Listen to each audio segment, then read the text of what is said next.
UK court has ruled that a Nigerian couple lied about a baby's parentage and has ordered adoption and new identity for the child. The court ruled that the Nigerian baby girl smuggled into the UK by a woman falsely claiming to be her mother must be placed for adoption and granted a new identity and British nationality. The woman, referred to in court as Susan, was arrested by Sussex police at Gatwick Airport after arriving in the UK in 2024 with a very young child, Eleanor, both names pseudonyms. DNA tests later confirmed that neither Susan nor her husband had any genetic link to the baby. Susan had been living in West Yorkshire with her family since June 2023.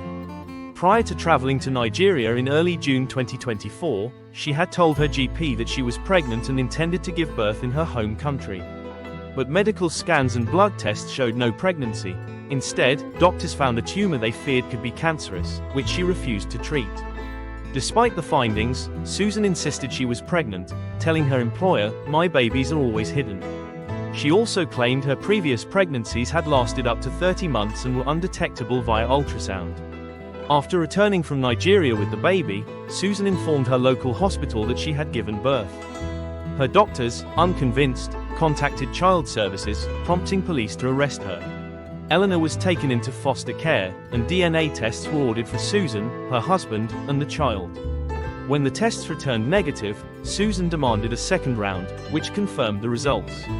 She then changed her story, claiming she had conceived the child via in vitro fertilization using a donor egg and sperm before moving to the UK in 2023. To support her claim, she submitted a letter from a Nigerian hospital allegedly signed by its medical director, affirming she had given birth there. She also provided another document about IVF treatment and supplied photos and videos showing a woman in a hospital's labor suite. However, the images did not show her face. One particularly graphic image showed a naked woman with a placenta between her legs and an umbilical cord still attached. The Leeds family court sent social worker Henrietta Coker, with nearly 30 years of experience, to Nigeria to investigate the claims. Her findings were damning. At the hospital where Susan claimed to have undergone IVF, Coker found no record of her treatment. Staff told her the documents had been forged. Coker then visited the facility where Susan claimed to have given birth. She described the site as a shabby, three-bedroom flat with stained walls and dirty carpets, the court heard.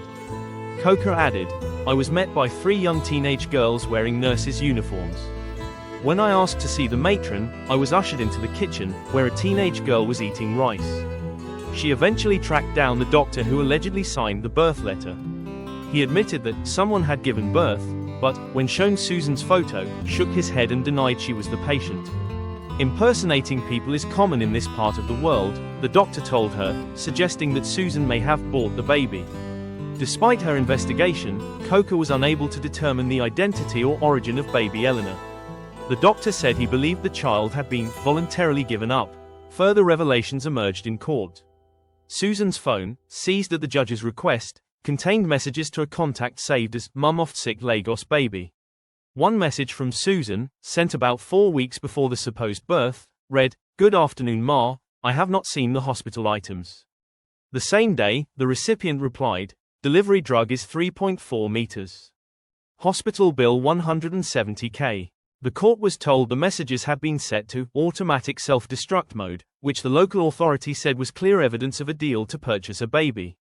Susan attempted to explain the texts, but the judge described her testimony as difficult to follow and impossible to accept. In a damning judgment, the Deputy High Court judge concluded, Susan and her husband put forward a fundamental lie to explain how Eleanor came to be in their care. They attempted to mislead the authorities with false documents, and in doing so, they caused the child significant emotional and psychological harm. Despite the couple's plea to have Eleanor returned, describing her as a fundamental part of their family unit, the judge made a declaration of non-parentage and ordered the child be placed for adoption. The ruling means Eleanor will be assigned a new identity and granted British nationality.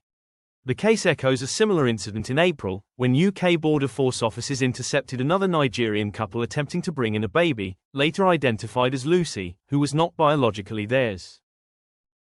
This was brought to you by USN. Thanks for watching and do not forget to subscribe for more videos.